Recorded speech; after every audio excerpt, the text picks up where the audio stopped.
ഒരുപാട് ചെറുതുമല്ല വലുതുമല്ല, ഒരിടത്തരക്കാരൻ. കാലം മാറിയപ്പോൾ മനുഷ്യൻ്റെ ആഗ്രഹവും വലുതായി. പിന്നെ കുറച്ചും കൂടെ വലിപ്പവും ഫണ്ടും കൂടെ വേണ്ടേ? ആരൊക്കെ എന്തൊക്കെ പറഞ്ഞാലും ഇന്നും ഇടത്തരക്കാരൻ കാറ് വാങ്ങിക്കാൻ ഇറങ്ങുമ്പോൾ ആദ്യം മനസ്സിൽ ഓർമ്മ വരുന്ന വാഹനം സ്വിഫ്റ്റ് തന്നെയായിരിക്കും. അതിനും വേണ്ടി സ്വിഫ്റ്റ് എന്ത് ചെയ്ത് നോക്കാം. ജനറേഷൻ മാറും തോറും സ്വിഫ്റ്റ് വലുതായിക്കൊണ്ടിരുന്നു. പലരുടെയും സ്വപ്ന വാഹനങ്ങൾ ഫിഗോ, പോളോ, പൂന്തോ ഒക്കെ ആയിരിക്കും. പക്ഷെ കീശ നോക്കുമ്പോൾ എല്ലാം മറന്ന് സ്വിഫ്റ്റിൻ്റെ അടുത്ത് വരും. സ്വിഫ്റ്റിനെ എത്രയും ജനപ്രിയമാക്കിയത് ഒരുപക്ഷെ വലിയ മൈലേജും ചെറിയ മെയിൻ്റനൻസ് കോസ്റ്റും ആയിരിക്കും.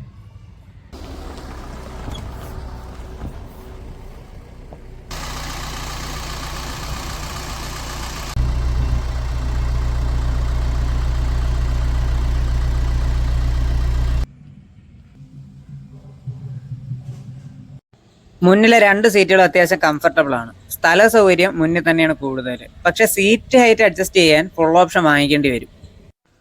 പിറകിലും ഹെഡ് റെസ്റ്റ് ഒക്കെ അഡ്ജസ്റ്റബിൾ ആണ്. പക്ഷേ സ്പേസും കംഫർട്ടും മുന്നിലെ അവസ്ഥ അനുസരിച്ച് കുറച്ച് മോശമാണ്. ലെഗ് റൂം കുറവാണ്. സെൻട്രൽ ടണല് നടുക്കിയിരിക്കുന്ന ആളിന് ബുദ്ധിമുട്ടാണ്. ഇതിന്റെ ഡാഷ് കാണുമ്പോഴേ 2008 വന്ന കൊറോള ക്യാമറി അല്ലെങ്കിൽ ഒരു ടൊയോട്ട വൈബ് എവിടെയൊക്കെയോ ഉണ്ട്. മോശമല്ല. ബോട്ടിലോട്ട് വരുമ്പോൾ 205 ലിറ്റർ കപ്പാസിറ്റി ഉണ്ട്. പക്ഷേ ലോഡിംഗ് ക്ലിപ്പ് ഇത്തിരി വലുതായതുകൊണ്ട് ലോഡ് ഇറക്കാനും കയറ്റാനും ഒക്കെ ബുദ്ധിമുട്ടായിരിക്കും. പിന്നെ വരുന്ന storage space, central console, glow box, door പാഡുകൾ. പിന്നെ ഈ ഡോർ പാഡുകളിൽ 1 ലിറ്ററിന്റെ ബോട്ടിൽ കയറുന്ന തരത്തിലാണ് എല്ലാ ഡോറും വരുന്നത്. പിറകുവശത്ത് നല്ല ഒത്ത 3 വരെ ഇരിക്കുകയാണെങ്കിൽ അടി തട്ട തന്നെ ചെയ്യും.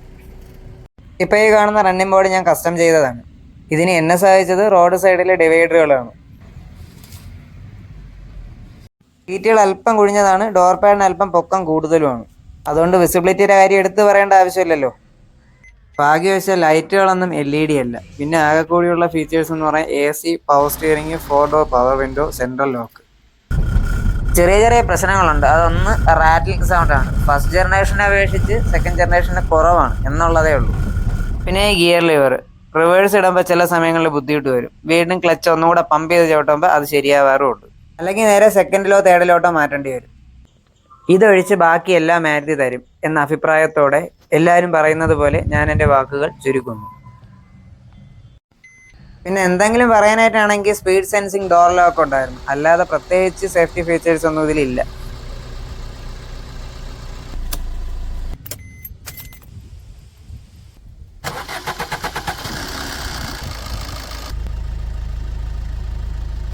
ഹൈഡ്രോളിക് ക്ലച്ചാണ്. നല്ല സ്മൂത്ത് ഗിയർ ഷിഫ്റ്റുകളാണ്. ടെർബോ ഉള്ളതുകൊണ്ട് നല്ല ടെർബോ ലാഗും ഉണ്ട്. നല്ല ലാഗുണ്ട്. ഡീസൽ സ്വിഫ്റ്റ് ഓടിക്കുക ഒരു പ്രത്യേക ഹരമാണ്. ഡീസൽ i20 ഫിഗോയിലോ കിട്ടുന്നതിനേക്കാൾ ഹരം. പക്ഷേ സ്വിഫ്റ്റിനേക്കാൾ CCയിലും ടോർക്കിലും BSPയിലും മുന്നിലാണ് നേരത്തെ പറഞ്ഞ ആൾക്കാർ. ഇതൊരു സൈക്കോളജിയാണ്. മറ്റുള്ളവർ തുടക്കത്തിലെ ആ ലാഗ് കുറച്ച് ഓടിക്കുന്നു. കൂടാതെ തിരക്കുകളിൽ ഗിയർ ഷിഫ്റ്റ് ടോർക്കിന്റെ സഹായത്താൽ കുറയ്ക്കുകയും ചെയ്യുന്നു. പക്ഷേ സ്വിഫ്റ്റ് ഇതെല്ലാം തരുന്നത് ആ വലിയ ലാഗിന് ശേഷമാണ്. എല്ലാം കൂടി ഒരുമിച്ച് ഏകദേശം 2000 RPM മുതൽ.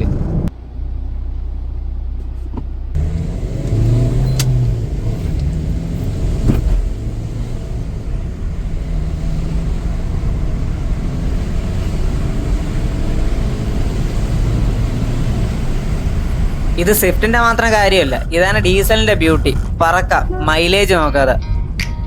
പാർട്സിന്റെ ലഭ്യതയും വിലക്കുറവും സാധാരണക്കാരുടെ ഇടയിൽ സ്വിഫ്റ്റിനെ പെട്ടെന്ന് വളർത്തി. പിന്നെ എന്ത് സേഫ്റ്റി.